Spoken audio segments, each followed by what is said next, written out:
చేత గోరింట ఇంత చక్కని చుక్కకి ఇంకెవరు మొగుడంట రామ చక్కని సీతకి.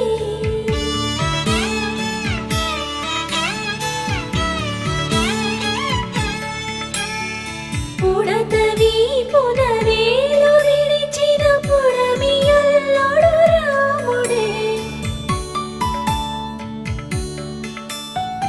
ఎడమ చేతను శివుని విల్లును ఎత్తిన రాముడే ఎత్తగలడా సీత జడను తాళి కట్టె